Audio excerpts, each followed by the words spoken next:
Well, hey everybody, it's Friday again, and it's that time of week when we do our shoutouts, our story, and our groaner. So let's get right to it. Our shoutouts this week, the first one is for Adventures with Mark. And Mark is an adventurous guy. He does magnet fishing and metal detecting, and can usually be found running around the countryside in the company of another fellow who I'm going to shout out, I guess, because how else can I mention him, is Treasure Ed. So check out Treasure Ed and Adventures with Mark. And a couple other fellows that hang around together that you might want to check out are Missouri Mike and Plug Master Ford. And both of those fellows do metal detecting down in, guess where? Missouri Mike. Well, I'm thinking that's Missouri. Alrighty, so check those 4 channels out. I know they'd appreciate your support and your love, and I'm just trying to get the camera adjusted right here so I feel comfy. There we go. And so that's what we have for the shoutouts today. Now, if you didn't see my Tuesday video, I am coming up on 500 subscribers. 12 off last time I checked. Hopefully we'll make it. It's like we're just sort of struggling to get there, but I think we'll make her. So I'm already starting the process for the 500 subscriber celebration and giveaway. And what you have to do for that is in either yesterday's video, which was supposedly Tuesday's video but went up on Thursday. Yesterday's video or this video or any of my upcoming videos, put "I'm in."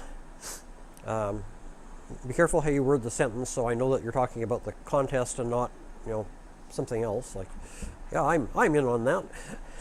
So anyway, but I'm in, and then after you've done that, mail a postcard to my post office box address for this channel, and you'll find that address usually at the very end of the video, if not also at the beginning, but definitely it'll be at the end. And for the duration of the build up to the giveaway, I will also put it in the description box. So there will be a first, second, and third prize, so make sure you get in on the action. You don't want to miss out. All right, without further ado, let's get to our story behind. And today we are going to look at something that you have probably played with and had fun with. And I know here's another shout out that I hadn't planned on doing in a sense, but if you've ever watched Many Fun Adventures with Andy, he has a dog named Charlie, and Charlie loves this product. And the product is called bubble wrap. Yeah, you all know what I'm talking about. You've played with it. Come on, be honest. You've sat there and popped the bubbles. So anyway, ever wonder where it came from? Well, here we go. When World War II soldiers returned from the war and got an education, thanks to the GI Bill, we're talking about the US now, this helped them purchase houses. The country boomed, not only with new babies, but also with new homes being built. In the 1950s saw a shift from the more traditional decor to families looking to the future, with space exploration on the horizon and futuristic movies and television influencing style choices. By that time, wallpaper had evolved from a luxury only for the rich to a more affordable commodity that anyone could use to easily and quickly spruce up their walls. In 1957, Alfred W. Fielding and Mark Chauvenet wanted to create a high-end plastic wallpaper. The main draw would be that the wallpaper was textured and would add a pop, pun intended, of fun to the walls. In Fielding's garage, they sealed 2 plastic sheets together, creating air pockets trapped inside, and put a paper backing on it. Unfortunately, the design wasn't as popular as they had hoped, and the 2 inventors had this amazing material, but no use for it. Originally, it was known as Air Cap, and Fielding and Chauvenet formed the company Sealed Air to market it. They first tried marketing it to greenhouses as a sort of cheap insulation, but it was difficult to market plastic for walls. Luckily, another futuristic innovation would help them use this material. IBM premiered its new 1401 variable word length computer in 1959. But there was concern about the difficulty of shipping the new hardware without damaging it, using the traditional shipping materials of newspaper, straw, and horsehair. Frederick Bowers, a marketer at Sealed Air, pitched the material to IBM, and finally a use was found for bubble wrap. Bubble wrap, by the way, is its trademarked name. Sealed Air began expanding its product offerings to more shipping materials, such as envelopes made with bubble wrap padding, which became extremely popular in the 1980s with the popularity of the floppy disk. The first ones were actually floppy and easily damaged. The days of sealing two plastic sheets together were long gone, but in 1957, a machine that was made to produce the material with the bubbles evenly spaced.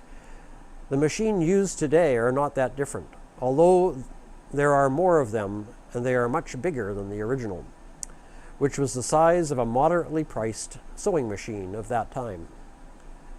The materials used now are more environmentally friendly, but still remain strong enough to reuse. However, newer shipping material is always being explored by companies like Amazon, who ship huge quantities of items, since big rolls and sheets of bubble wrap take up a lot of storage space. One question that comes up a lot with bubble wrap is about how to properly use it to package items, with the bubbles on the inside or the out. The recommended way is having the bubbles facing inward to better pad the item being wrapped. It also helps keep small parts in place for more efficiency. But what many consider bubble wrap's best quality is the stress relief that comes from popping it. And that stress relief isn't just a theory. It was shown in a 1992 study that subjects who were given bubble wrap to pop were found to be more relaxed and alert afterwards. A few theories exist as to why, including one in which our primitive brain associates the sensation with crushing ticks or insects. But the more plausible and less gross theory is that humans are drawn to tactile sensations, and using worry beads or fidget toys or popping bubble wrap can help us release that stress. Did you know Sealed Air licenses a calendar version of bubble wrap, in which each day is printed on a piece of paper underneath a bubble wrap, and customers can pop a bubble a day. Well, there you go. So if you need that stress relief, you find yourself a Sealed Air bubble wrap calendar, and you can pop a bubble wrap bubble a day. So I hope you enjoyed that, and most of us never really think about where bubble wrap came from or what its purpose was. Now you know it was originally intended to be wallpaper. So if you think you've been inventive by gluing bubble wrap to your walls, well, sorry. All you did was go back to the original use for the product. Hello, bud. Come here, then. There we go. Here's our mascot. Came to say hello. Say hi, Brian. Rowan, look. There we go. Say hi to everybody. There we go. Well, about our joke for the day, the groaner of the day. Many years ago, a young fellow who was in seminary met a lovely, lovely lady, and as you know, the story unwound, they fell in love, and not long after he graduated seminary, the two of them got married, and off they went to his first parish. And the years unfolded and went by, and they had some children, and the children grew and went off to university, and the fellow had been pastoring for about 35 years, and everything since they had been married they did together. Vacations, other than like little errands and stuff, trips to the post office and shopping. But otherwise, if they traveled, they went together.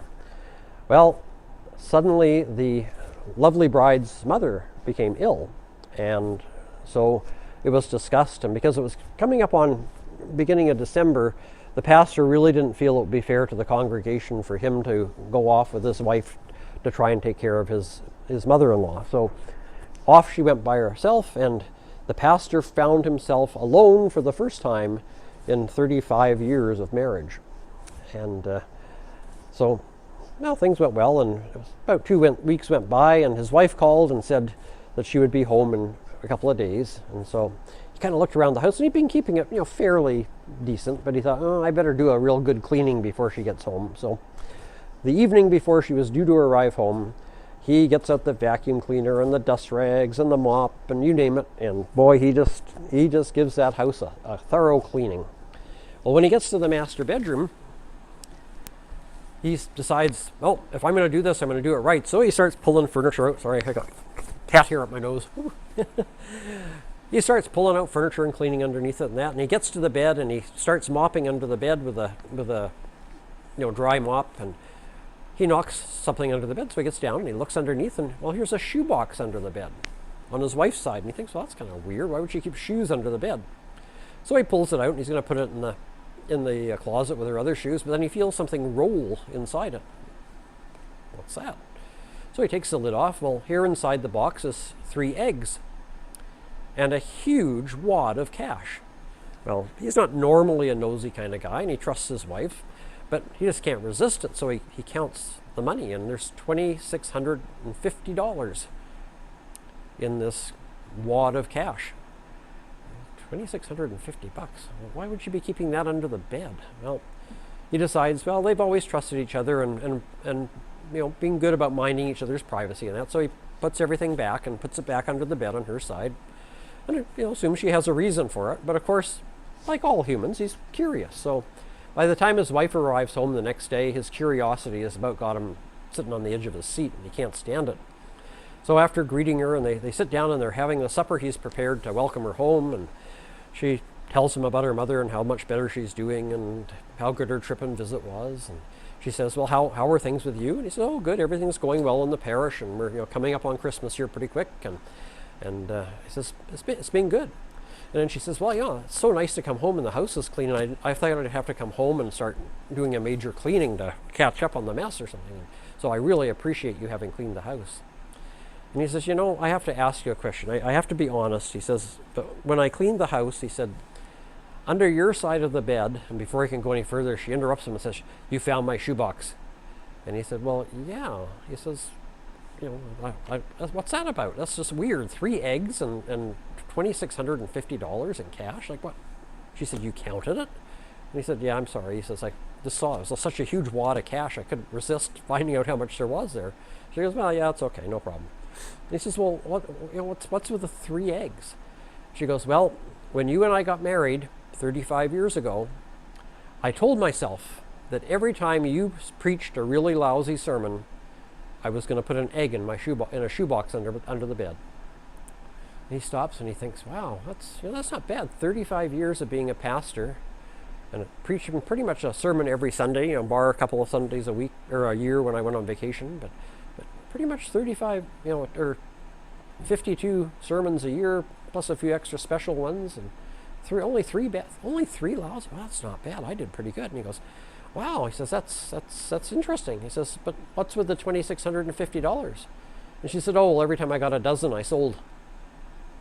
Oh, there you go. Never assume until you know the whole story, right? So I hope you enjoyed today's groaner and the bubble wrap story. And don't forget to check out Adventures with Mark, Treasure Ed, Missouri Mike, and Plugmaster Ford. Oh, and also many fun adventures, and see Charlie popping the bubbles. Alrighty, have a great weekend, my friends. Stay safe, take care, and God bless.